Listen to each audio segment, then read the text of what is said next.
بسم الله الرحمن الرحيم. الرحمن علم القرآن، خلق الإنسان علمه البيان. الشمس والقمر بحسبان، والنجم والشجر يسجدان. والسماء رفعها ووضع الميزان، ألا تطغوا في الميزان. وأقيموا الوزن بالقسط ولا تخسروا الميزان. والأرض وضعها للأنام، فيها فاكهة والنخل ذات الأكمام. والحب ذو العصف والريحان، فبأي آلاء ربكما تكذبان. خلق الإنسان من صلصال كالفخار، وخلق الجان من مارج من نار. فبأي آلاء ربكما تكذبان. رب المشرقين ورب المغربين، فبأي آلاء ربكما تكذبان.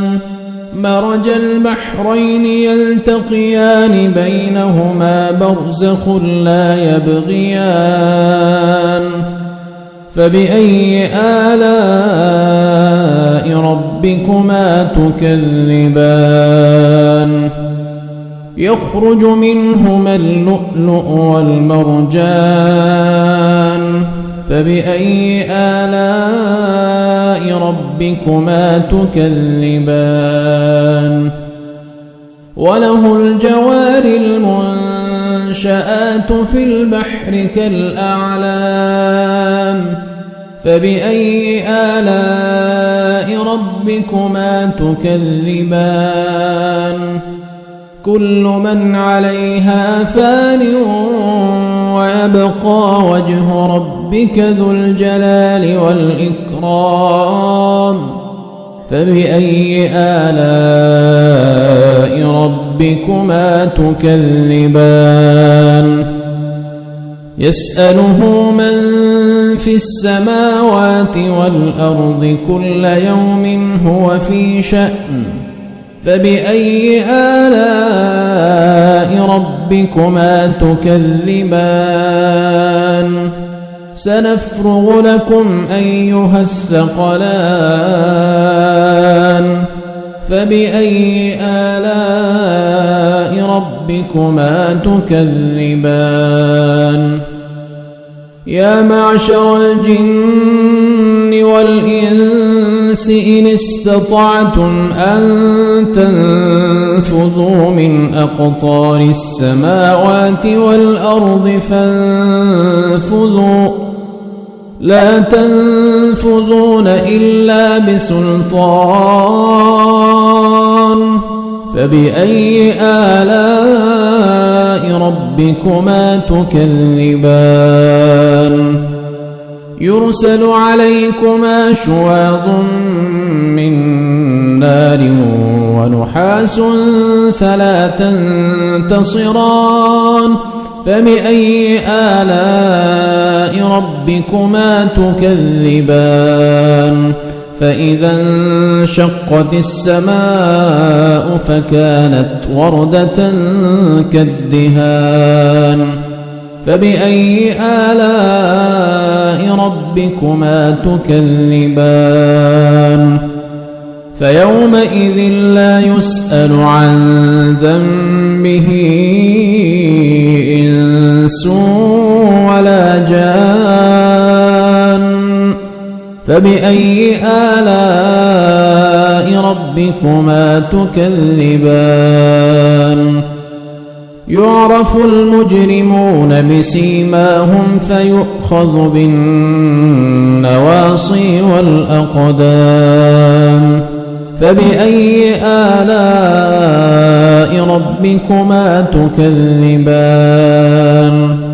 هذه جهنم التي يكذب بها المجرمون يطوفون بينها وبين حميم آن فبأي آلاء ربكما تكذبان ولمن خاف مقام ربه جنتان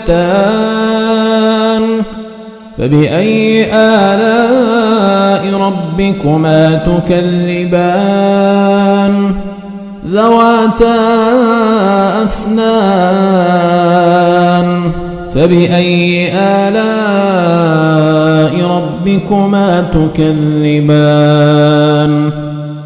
فيهما عينان تجريان فبأي آلاء ربكما تكذبان فيهما من كل فاكهة زوجان فبأي آلاء ربكما تكذبان متكئين على فرش بطائنها من استبرق وجنى الجنتين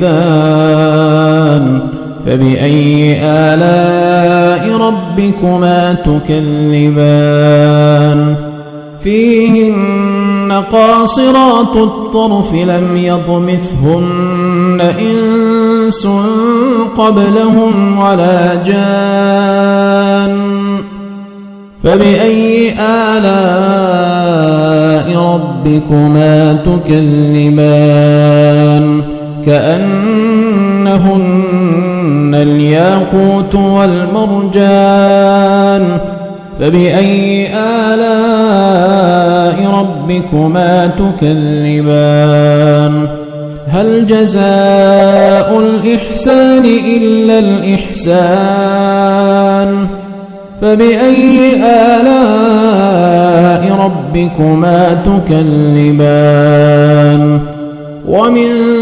دونهما جنتان فبأي آلاء ربكما تكذبان مدهامتان فبأي آلاء ربكما تكذبان فيهما عينان نضاختان فبأي آلاء ربكما تكذبان فيهما فاكهة ونخل ورمان فبأي آلاء ربكما تكذبان فيهن خيرات حسان فبأي آلاء ربكما تكذبان حور مقصورات في الخيام فبأي آلاء ربكما تكذبان لم يطمثهن إنس قبلهم ولا جان